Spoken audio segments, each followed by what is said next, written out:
Estamos de regreso en CIPSE Noticias más temprano y esta mañana saludo a Óscar Guevara, doctor en finanzas, quien nos viene a platicar de la conferencia La importancia de los outsourcing y las modificaciones recientes sobre el reparto de utilidades. Doctor, buenos días, bienvenido. Hombre, te aprecio mucho, sí, igualmente a todos los que nos acompañan.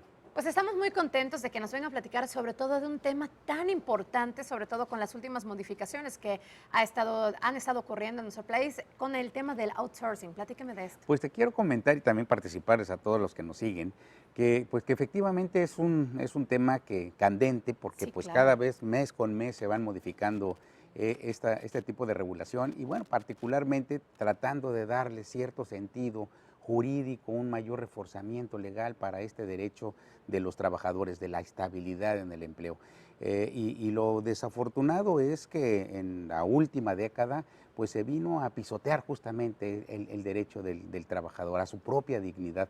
Y en este sentido, pues la realidad es que hoy día, con toda la estructura Claro. legislativa que se ha llevado para poder rescatar ese derecho a los trabajadores, de darles esa estabilidad en el empleo, bueno, pues es como precisamente se está minando, y de hecho ya se prohibió la subcontratación, el outsourcing. Es un delito inclusive. Los patrones se exponen a sanciones muy pesadas, de 5,000 UMAS, son más de un Claro. millón de pesos en el caso de una multa, cuando se llegue a descubrir que efectivamente se está tercerizando cuando se encuentra prohibido, ¿no? Hay algunas excepciones, por supuesto, Claro. que son muy puntuales. Hay que tener un registro nacional, hay que estar inscritos. Si las empresas quieren llegar a este tema de la subcontratación, es válido, es una excepción, es legal, Claro. pero sí se tiene que generar de manera con unos filtros muy puntuales. Bien, ahora doctor, sobre todo el tema del outsourcing, como bien comenta, pues es un tema bastante candente, pero sobre todo lo importante, ¿cómo impacta esto en el asunto del reparto de utilidades? Que además es un beneficio y que muchos trabajadores esperan cada año. Claro, y desafortunadamente la estructura que se llega a hacer, en alguna ocasión, bueno, en muchas ocasiones se ha dicho que el outsourcing se creó precisamente para poder inhibir, limitar o incluso desaparecer la base participativa de las utilidades, porque se crean empresas alrededor de una empresa corporativa, y en Claro. este sentido, pues esta es la que tiene las utilidades, y entonces los trabajadores se encuentran dados de alta, se encuentran registrados con otras empresas y que no tienen ahí mayor beneficio más que muy limitado, ¿no? Pero las grandes cantidades de dividendos, de utilidades que percibe la empresa principal, esa es la que justamente no se reparte, y precisamente se viene a generar ahí un tema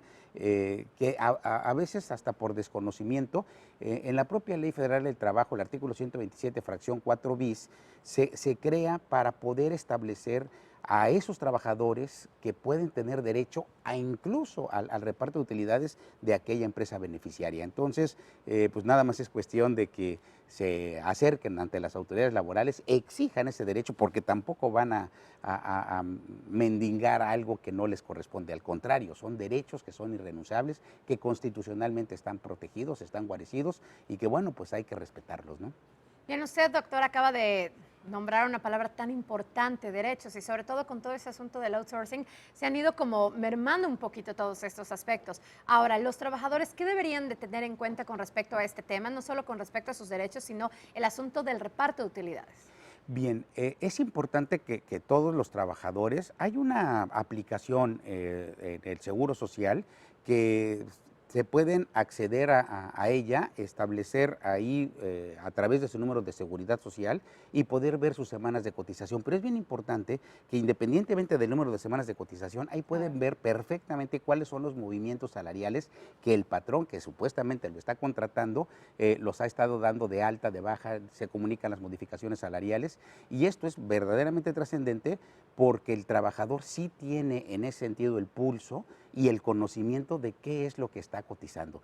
En ese sentido, como se encuentra de manera muy amplia, muy puntual esta información, pues es factible que el trabajador desde luego se pueda dar cuenta si se está ocultando, si la base de cotización es inferior a la que realmente percibe. Bueno, pues en este sentido sí va a tener un perjuicio a sus derechos de seguridad social, a sus derechos de Infonavit, a su derecho de retiro, y bueno, pues vale la pena que esté perfectamente sabedor de cómo el patrón está pronunciándose ante las autoridades sobre la base de cotización. Entonces, la primera recomendación es que accedan a este sitio de la página web del Instituto Mexicano de Seguro Social, vean sus semanas de cotización, vean cuál es su salario base de cotización y vean también qué patrón es el que los dio de alta, el que comunicó sus altas, bajas o modificaciones salariales. En ese sentido, pues empezamos con un primer paso, ¿no?, para concientizar a los trabajadores que tienen derecho, y ese derecho fundamental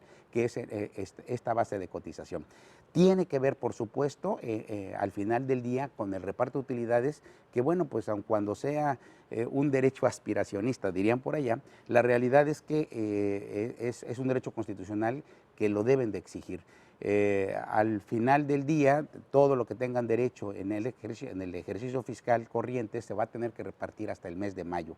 No importa que el trabajador no haya concluido el año, tiene derecho a la parte proporcional, aunque ya no se encuentre laborando el trabajador, tiene derecho a este reparto de utilidades. Desafortunadamente, desde el punto de vista laboral, te quiero decir, sí, que el 95% de los asuntos que se tramitan ante la autoridad laboral los pierden los trabajadores, porque la carga de la prueba es del trabajador. El trabajador es el que tiene que demostrar los ingresos netos, las deducciones autorizadas, tiene que demostrar la renta gravable, tiene que demostrar la manera en cómo participan el resto de los trabajadores, cuándo llegaron, cuánto ganaron. En fin, es una carga de la prueba que difícilmente la llega a demostrar ante un tribunal laboral el trabajador.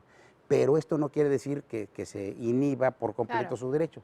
Puede hacerlo a través de la Secretaría de Hacienda y Crédito Público, denunciar de manera conjunta con su sindicato, y por supuesto que ahí la Secretaría de Hacienda y Crédito Público, sin duda el propio SAT, a través de una auditoría, pues va a llegar a determinar una diferencia en la base gravable y por vía de consecuencia un aumento en el reparto de utilidades. Entonces, creo que eso sería muy importante que lo tomen en consideración los trabajadores. Bien, siempre contar con la información que nos pertenece, al final de cuentas, información es poder. Doctor, le agradezco muchísimo, y para que la gente pueda conocer de esto y mucho más, usted va a impartir hoy esta conferencia, ¿y dónde se pueden comunicar? Exactamente, bueno, van a ser dos conferencias, uno en el Instituto Mexicano de Contadores Públicos a través del Colegio de Contadores de aquí de Yucatán, que en breve, bueno, pues estaré ahí platicando en seno de la Cruz Nacional, y también una conferencia en el Sindicato Nacional de la Industria de la Radio, Televisión y Telecomunicaciones, el STIRT, aquí en Mérida. Y bueno, pues no, los datos de ubicación. STIRT Mérida, a las 7 de la STIRT noche. Mérida, efectivamente, a las 7 de la noche. Está abierta la invitación, y bueno, pues si no, ahí pagamos lo que se tenga que pagar por su presencia. Muchas gracias. No, al contrario, doctor, muchísimas gracias para toda la gente que nos está sintonizando. Recuerden, hoy a las 7 de la noche la transmisión de esta conferencia en vivo en STIRT Mérida, ahí en el Facebook. Vamos a continuar con más información. Adelante, Fátima.